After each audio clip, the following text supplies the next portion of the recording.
Hi guys, current affairs funda में आप सभी का स्वागत है। मैं हूं आपके साथ अभिषेक शर्मा और इस वीडियो में हम 18 जनवरी के सभी इंपॉर्टेंट करंट अफेयर्स कवर करने वाले हैं। वीडियो को अंत तक जरूर देखें ताकि कोई भी इन्फॉर्मेशन मिस ना हो पाए। चलिए फिर करते हैं शुरुआत इस वीडियो सेशन की। हाल ही में गूगल ने डॉक्टर जेम्स नाइस्मिथ को एक डूडल समर्पित किया। वह किस खेल के इन्वेंटर रहे हैं? तो ऑप्शंस आपके सामने हैं और करेक्ट आंसर होगा ऑप्शन सी, बास्केटबॉल। देखिए, गूगल डूडल आप लोग जानते होंगे कि किसी हॉलीडे, इवेंट, अचीवमेंट या पर्सनैलिटी की याद में गूगल अपने होम पेज का लोगो चेंज करता रहता है। तो इस डूडल में आप देख सकते हैं कि जेम्स नाइस्मिथ ये एक नोटबुक लिए हुए हैं और बच्चे बास्केटबॉल खेल रहे हैं। इन्होंने जनवरी 1891 में इस खेल को इजाद किया था, इन्वेंट किया था। बास्केटबॉल में ईच साइड 5 प्लेयर्स होते हैं। आगे बढ़ते हैं। नागी नकटी पक्षी अभ्यारण्य में किस राज्य ने अपना पहला पक्षी महोत्सव कलवर मनाया है? तो ऑप्शंस आपके सामने हैं और करेक्ट आंसर होगा ऑप्शन बी, बिहार। तो बिहार में मनाया गया है ये कलवर नाम से अपना पक्षी महोत्सव बिहार ने मनाया है। देखिए, बिहार के जमुई डिस्ट्रिक्ट में 2 डैम है, एक है नागी और दूसरा है नकटी। तो ये दोनों इतने क्लोज हैं कि इन्हें एक बर्ड सेंचुरी के रूप में देखा जाता है। आगे बढ़ते हैं। नियोम प्रोजेक्ट और द लाइन शहर किस देश से संबंधित है? तो ऑप्शंस आपके सामने हैं और करेक्ट आंसर होगा इसमें ऑप्शन डी। तो नियोम प्रोजेक्ट और द लाइन शहर ये सऊदी अरब से संबंधित हैं। देखिए, नियोम जो है ये 500 मिलियन यूएस डॉलर का एक डेवलपमेंट प्रोजेक्ट है। ये कंस्ट्रक्शन एंड इकोनॉमी से संबंधित है। इसके तहत एक 170 किलोमीटर लंबी इको सिटी बनाई जाएगी जिसका नाम है द लाइन। तो 1 मिलियन रेजिडेंट्स यहाँ पर रह सकेंगे और ये एक कारलेस एंड जीरो कार्बन सिटी बनेगी और रेड सी कोस्ट पर यह सिटी बनने जा रही है। ये सिटी आर्टिफिशियल इंटेलिजेंस पर बेस रहेगी।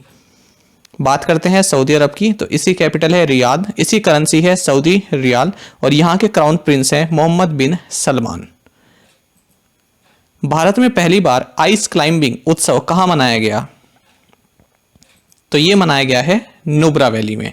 और नुब्रा वैली कहाँ है? ये है लेह इन लद्दाख। साथ ही बाकी ऑप्शंस भी देख लेते हैं, ये भी आपके एग्जाम्स के लिए काफ़ी इंपॉर्टेंट है, स्टैटिक जीके को कवर करता है। अराकू वैली ये आंध्र प्रदेश में है। गुरेज वैली ये जम्मू एंड कश्मीर में है। जूको वैली ये नागालैंड में है।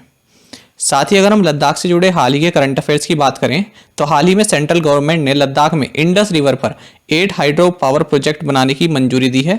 लद्दाख में Zanskar winter sports and youth festival मनाया गया है। लद्दाख के 100 कर वेटलैंड कॉम्प्लेक्स को रामसर साइट का दर्जा मिला है।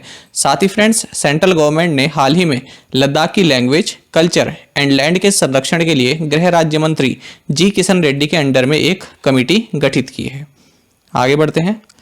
कितनी अमाउंट के साथ प्रधानमंत्री नरेंद्र मोदी ने startup India seed fund launch किया है? तो ये फंड लॉन्च किया है 1000 करोड़ रुपीस के साथ। और इस सम्मेलन का आयोजन स्टार्टअप इंडिया की 5वीं वर्षगांठ के मौके पर किया जा रहा है और 16 जनवरी 2016 को स्टार्टअप इंडिया शुरू किया गया था। इस फंड से नए स्टार्टअप शुरू करने में मदद मिलेगी। आगे बढ़ते हैं। नवंबर में भारत के औद्योगिक उत्पादन यानी आईआईपी का प्रतिशत कितने प्रतिशत घटा है? तो ये घटा है फ्रेंड्स 1.9% से। तो इंडेक्स ऑफ इंडस्ट्रियल प्रोडक्शन ये इसकी फुल फॉर्म होती है आईआईपी की और ये 1.9% से कॉन्ट्रैक्ट हुआ है। देखिए, इसमें क्या रहा है और जो इसमें मैन्युफैक्चरिंग जो है ये 1.7% इसमें कॉन्ट्रैक्ट हुई है, ये भी आपको जानना चाहिए।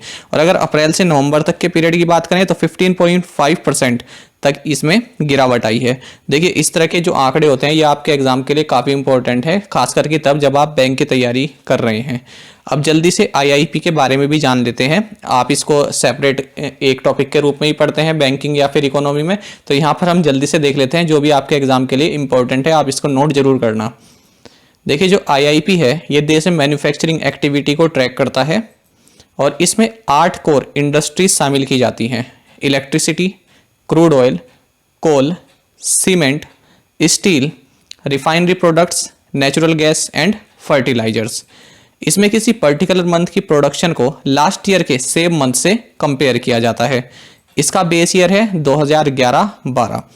इस इंडेक्स को हर महीने CSO यानी सेंट्रल स्टैटिस्टिकल ऑर्गेनाइजेशन पब्लिश करती है। और CSO जो है ये ministry of statistics and programme implementation के तहत कार्य करती है। तो ये सभी नोट्स आपके लिए इंपॉर्टेंट है, इन्हें आप नोट कर लीजिएगा। निम्नलिखित में से किसे प्रतिष्ठित chief of army staff commendation से सम्मानित किया गया है? तो ये किया गया है अमरेश कुमार चौधरी जी को। तो अमरेश कुमार चौधरी जो हैं ये मिल रेल में चीफ कंट्रोलर हैं। देखिए जो मिल रेल है ये क्या है, ये इंडियन रेलवेज का एक मिलिट्री विंग है। जैसे जवानों को भेजना हो या फिर टैंक्स भेजने हो या फिर इक्विपमेंट, इस तरह के जो भी आर्मी से रिलेटेड जो हम चीज़ें भेजते हैं तो वो इसी विंग द्वारा भेजी जाती है। तो इन्हें इसलिए मिला है क्योंकि इन्होंने कोविड-19 पैंडेमिक के दौरान आर्म्ड फोर्सेस के प्रति सहयोग किया था और इसी के लिए इन्हें इस सम्मान से सम्मानित किया गया है। नेक्स्ट है, निम्नलिखित में से किसे प्रतिष्ठित chief of army staff commendation card से सम्मानित किया गया है? तो ये किया गया है lieutenant colonel Swaroop Singh quintal को। देखिए इन्हें इसलिए किया गया है क्योंकि इन्होंने अल्ट्रामैन, ये जो एक इवेंट होता है इसमें जो है इन्होंने जीत हासिल की थी। अल्ट्रामैन क्या है, देखिए इसमें 3 चीज़ें जुड़ी होती हैं। एक तो 10 किलोमीटर स्विमिंग करनी है, उसके साथ ही 424 किलोमीटर की साइकिलिंग करनी है, प्लस 84 किलोमीटर की रनिंग करनी होती है। तो ये जो अल्ट्रामैन इवेंट है ये इन्होंने 27 घंटे 46 मिनट में कंप्लीट किया है। सुप्रीम कोर्ट बार एसोसिएशन के अध्यक्ष से किसने इस्तीफा दिया? तो इस पद से किसने इस्तीफा दिया है? तो ये दिया है दुष्यंत दवे जी ने। ई गवर्नेंस में उत्कृष्ट कार्य के लिए किस मंत्रालय को इसको चैलेंजर अवार्ड से सम्मानित किया गया है? तो ये किया गया है मिनिस्ट्री ऑफ ट्राइबल अफेयर्स को, और जो अर्जुन मुंडा है ये इस मिनिस्ट्री के इंचार्ज हैं। किस मंत्रालय को शासन में पारदर्शिता श्रेणी के तहत इसको चैलेंजर अवार्ड से सम्मानित किया गया? यानी which ministry was awarded the इसको challenger award under transparency in governance category? तो ये किया गया है मिनिस्ट्री ऑफ पंचायती राज को। इसके हेड है नरेंद्र सिंह तोमर, और इसमें जो मिनिस्टर ऑफ स्टेट है इनका नाम है पुरुषोत्तम रूपाला। किस देश ने ओपन स्काईज ट्रीटी यानी OST से बाहर होने की घोषणा की है? तो ये की है रशिया ने, और इससे पहले यूनाइटेड स्टेट्स भी इस ट्रीटी से बाहर हो चुका है।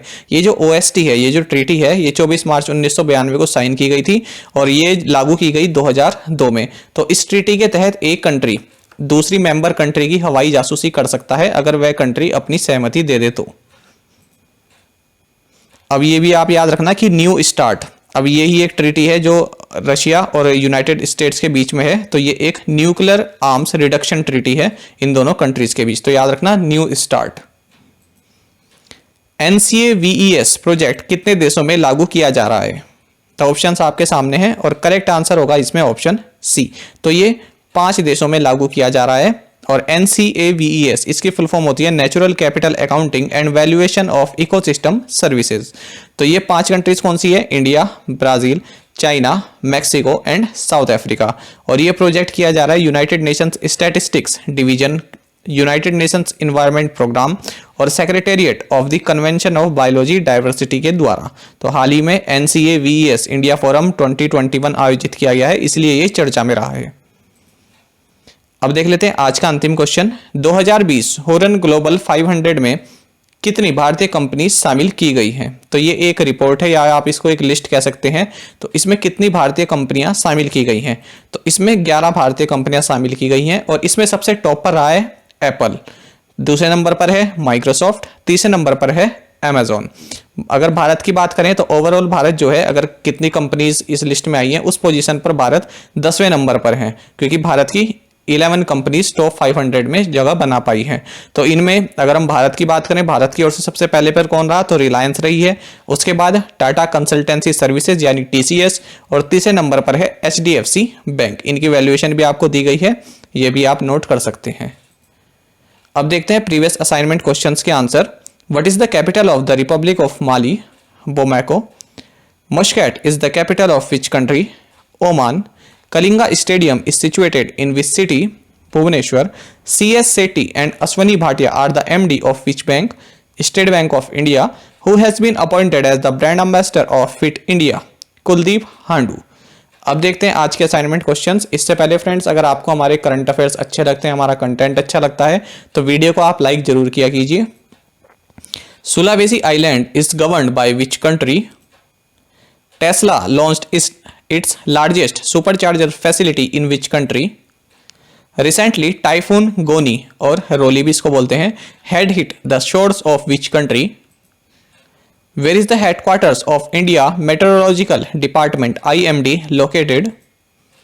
Recently, who donated rupees 5,100,000 towards the construction of a Ram temple in Ayodhya? तो इन पांचों क्वेश्चंस के आंसर आपको हमें कमेंट बॉक्स में बताने हैं। अगर आपको एक क्वेश्चन का आंसर भी पता है तो वो भी आप फ्रेंड जरूर से हमें कमेंट बॉक्स में बताया करें। साथ ही फ्रेंड्स, आप सभी करंट अफेयर्स फंडा को टेलीग्राम पर भी ज्वाइन कर सकते हैं। यहाँ पर regular video updates and current affairs हम आप सभी के लिए डालते हैं। साथ ही डिस्कशन ग्रुप में आप किसी भी क्वेश्चन का सोल्यूशन पा सकते हैं।